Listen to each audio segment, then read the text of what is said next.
വിഡ്ഢിത്തരോടോ രമേശ് ചെന്നിത്തല നീ പറയുന്നത്? ഇത് 999 ആ കാലഘട്ടത്താണെങ്കിൽ ജനങ്ങൾ വിശ്വസിക്കും. നിന്റെ CM എന്നല്ലേ പറഞ്ഞത്, ഞാൻ നരേന്ദ്രമോദിനെ വിളിച്ചു EDനെ കൊണ്ട് സെർച്ച് ചെയ്യിപ്പിക്കണം എന്നൊക്കെ പറഞ്ഞത്. അതിൻ്റെ വീഡിയോ ഉണ്ട്. നിങ്ങളിപ്പോൾ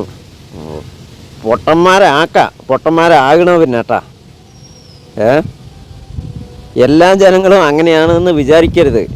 നിനക്ക് വോട്ട് കുത്തിയിട്ടുള്ള ജനങ്ങളും അങ്ങനെ ആകണമെന്നില്ല. ഞാൻ ഉടനെ തന്നെ പറഞ്ഞു പിണറായി വിജയന്റെ വീട് റെഡിയാണ് നാളെ. അപ്പോൾ മോഡി അപ്പം തന്നെ ഫോൺ എടുത്ത് കുത്തി. നാളെ രാവിലെ സതീശൻ ആദ്യത്തെ കാര്യം നാളെ രാവിലെ കംപ്ലീറ്റ് സ്ഥലത്ത് റെഡിയാണ്. എനിക്ക് മുമ്പുണ്ടായിരുന്ന ശ്രീ പിണറായി വിജയൻ ഉൾപ്പെടെയുള്ള മുഴുവൻ മുഖ്യമന്ത്രിമാർ അവരുടെ സ്ഥാനം കഴിഞ്ഞാൽ അവിടെ ആരാണ് പ്രധാനമന്ത്രിയെങ്കിലും പ്രധാനപ്പെട്ട മന്ത്രിമാരെ പോയി കാണുന്നത്. ഞാനത് ചെയ്തു 2 പ്രാവശ്യം മുഖ്യമന്ത്രി അത് ചെയ്തിട്ടുണ്ട്. അദ്ദേഹത്തിന്റെ സമയത്ത് ഞാൻ ആദ്യമായിട്ടാണ് നരേന്ദ്രമോദിയെ നേരിൽ കാണുന്നത്. ഞാൻ ഉടനെ തന്നെ പറഞ്ഞു പിണറായി വിജയന്റെ വീട് റെഡിയാണ് നാളെ. അപ്പോൾ മോഡി അപ്പം തന്നെ ഫോൺ എടുത്ത് കുത്തി.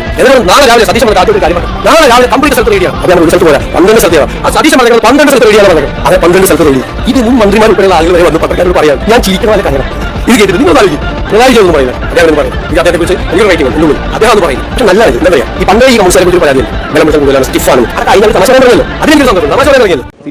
ഈ റെയ്ഡുമായി ബന്ധപ്പെട്ട ഒരു വിവരവും കേരളത്തിലെ പോലീസിനോ ആഭ്യന്തര വകുപ്പിനോ അറിയില്ല. നമ്മളെ ആരും അറിയിച്ചിട്ടുമില്ല.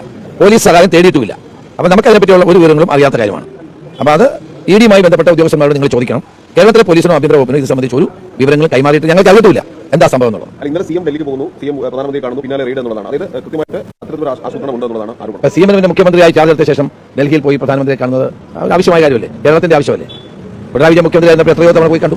അതൊക്കെ റൊട്ടീനായിട്ടുള്ള ഗവൺമെന്റ് നടപടികളുടെ ഭാഗം.